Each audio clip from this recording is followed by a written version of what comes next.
Hey everybody, welcome back to my channel, and we need to talk. I don't think that The Hate U Give has aged well.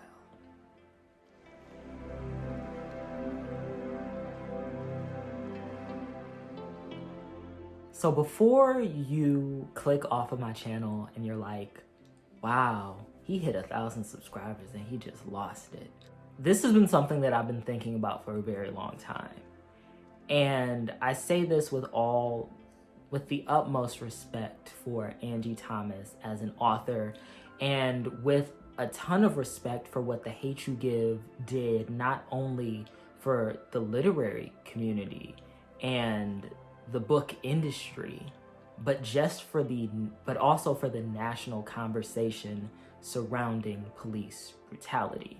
I probably read The Hate U Give for the first time around the end of 2018, and I was very hesitant actually about picking up this book because there was a lot that I was dealing with at the time, and I wasn't 100% sure if I was going to be able to handle what was within its pages.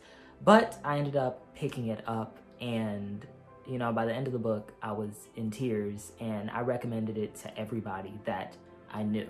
So now, 3 years later and 2 years into my teaching career, and I'm not 100% sure where I stand with The Hate U Give. When I first began my teaching career in the fall of 2019, I had a major struggle getting students to actually really become deeply engaged with the text that I was handing out. A lot of times they had a very difficult time really engaging with texts that they didn't care about, and it took a lot more time just explaining references and language from time periods that they were just completely unfamiliar with. And while that is a huge part of teaching and English language arts, I really wanted to give them something that they could analyze and really talk about and enjoy.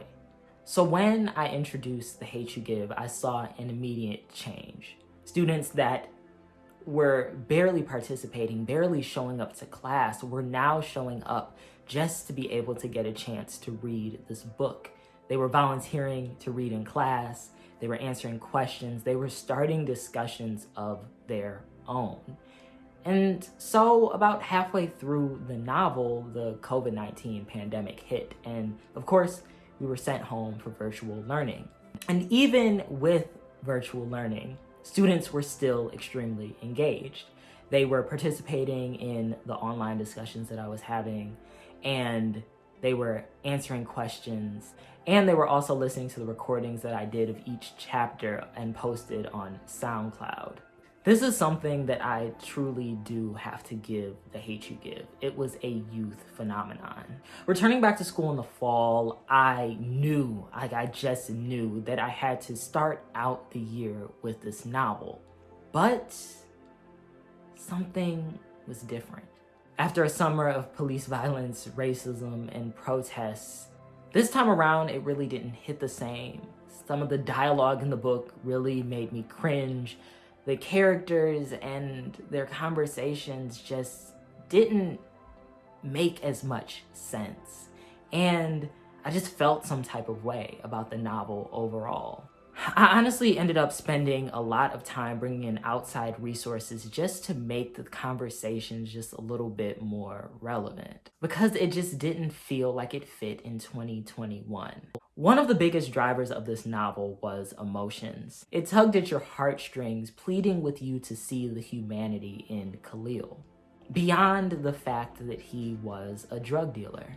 Even characters like Big Mav masterfully explained how poverty leaves you with not that many options beyond what is illegal. And then we are often demonized for it.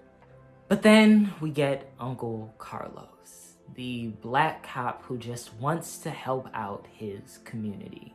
We're supposed to understand his plight and sympathize with him.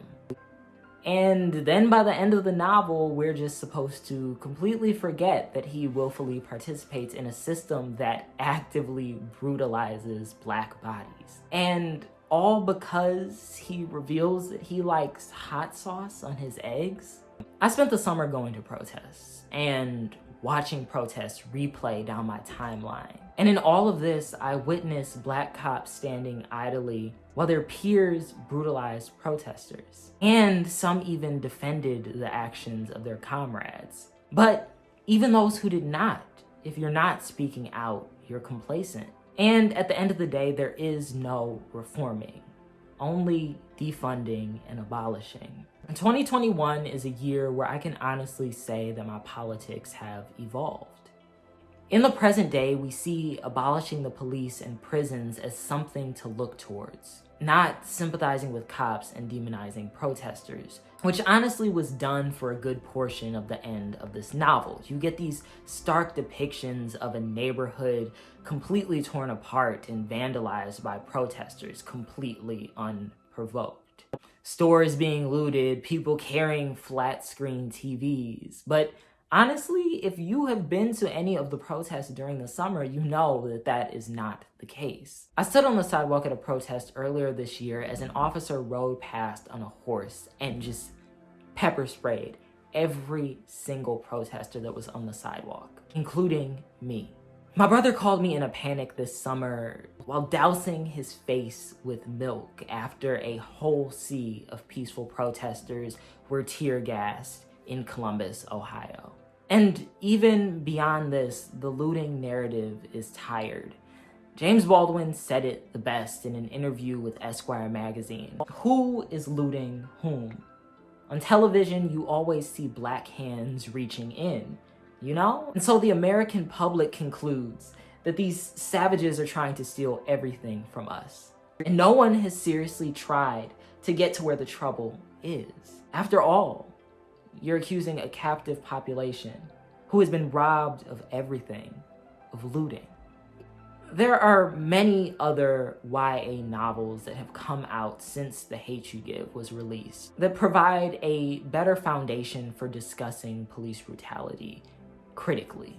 Over the summer, I read Anger is a Gift by Mark Oshiro. Now, this YA novel is absolutely amazing. It provides representation for queer and trans Black and Latinx youth and those that attend inner city schools, a narrative that seems to be completely absent from most popular YA novels. We seem to be constantly getting this depiction of these unicorn Blacks, this one African American child in a sea of white students at a private school, when in reality, a larger majority of Black students are attending inner city schools and facing these things on a daily basis.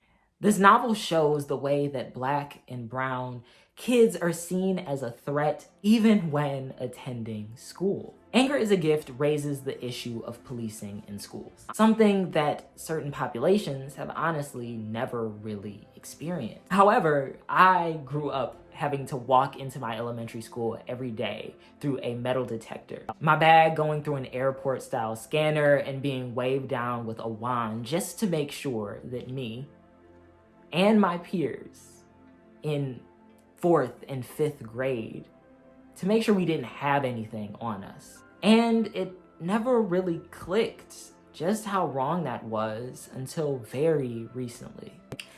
At the end of the day, The Hate You Give's impact is undeniable. And this isn't an issue that solely surrounds this particular novel. But I would like for us to give it a break. It's not the only novel that discusses police brutality. We honestly shouldn't even just limit ourselves to YA works. There are plenty of nonfiction books, articles, and adult books that would fit perfectly in bringing this conversation to children and young people. We are truly beginning to imagine a world without policing. And this is thanks to the scholars that have been doing this work for decades. And so I honestly feel like the novels that we read should be reflecting of this imagined future. Thank you to everybody for watching this video. Let me know your thoughts in the comment section below. How do you feel about The Hate You Give in 2021? Have you read it recently? Is it a book that you never even picked up and are now thinking about picking up? Are there any other books that discuss police brutality in a way that you think is more conducive and more fitting for 2021. Let me know your thoughts in the comment section below. And also let me know what you're reading as of late. And I will see all of you in the next one. And always remember that you are loved.